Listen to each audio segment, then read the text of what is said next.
ಬಗೆದಷ್ಟು ಬಯಲಾಗ್ತಾ ಇದೆ ಸ್ಟಾರ್ ಹೋಟೆಲ್ಗಳ ಕರ್ಮಕಾಂಡ. ಅಧಿಕಾರಿಗಳ ದಾಳಿಯಲ್ಲಿ ಹೋಟೆಲ್ಗಳ ಬಂಡವಾಳ ಬಯಲು. ಪ್ರತಿಷ್ಠಿತ 3 ಸ್ಟಾರ್, 5 ಸ್ಟಾರ್, 7 ಸ್ಟಾರ್ ಹೋಟೆಲ್ಗಳಲ್ಲೂ ಕೊಳೆತ ಆಹಾರ ಪತ್ತೆ.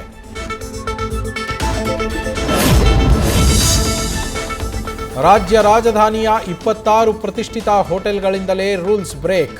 ಅವಧಿ ಮೀರಿದ ಆಹಾರ, ಕೊಳೆತ ಮಾಂಸ, ತರಕಾರಿ. FSSAI ನಿಯಮ ಉಲ್ಲಂಘಿಸಿ ಲೇಬಲಿಂಗ್ ಕೂಡ ಪತ್ತೆ.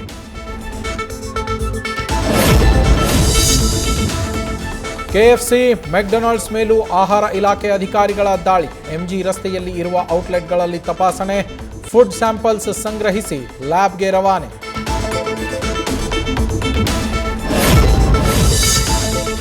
ಹೊಸಕೋಟೆಯ ಫುಡ್ಲ್ಯಾಂಡ್ ಹೋಟೆಲ್ ಮೇಲೂ ದಾಳಿ. ಸೋಯಾ ಸಾಸ್ ಸೇರಿ ಎಕ್ಸ್ಪೈರಿ ಆಗಿರುವ ಆಹಾರ ಪದಾರ್ಥಗಳು ಪತ್ತೆ. ಲ್ಯಾಬ್ ವರದಿ ನೋಡಿ ಲೈಸೆನ್ಸ್ ರದ್ದು ಸೇರಿ ಕಾನೂನು ಕ್ರಮದ ಎಚ್ಚರಿಕೆ.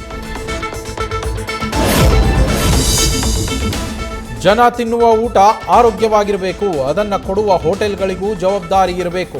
ಮೋಸ ಮಾಡೋದು ಯಾಕೆ? ನಮಗೆ ಜನರ ಆರೋಗ್ಯವೇ ಮುಖ್ಯ ಎಂದ ಆರೋಗ್ಯ ಸಚಿವ UT ಖಾದರ್.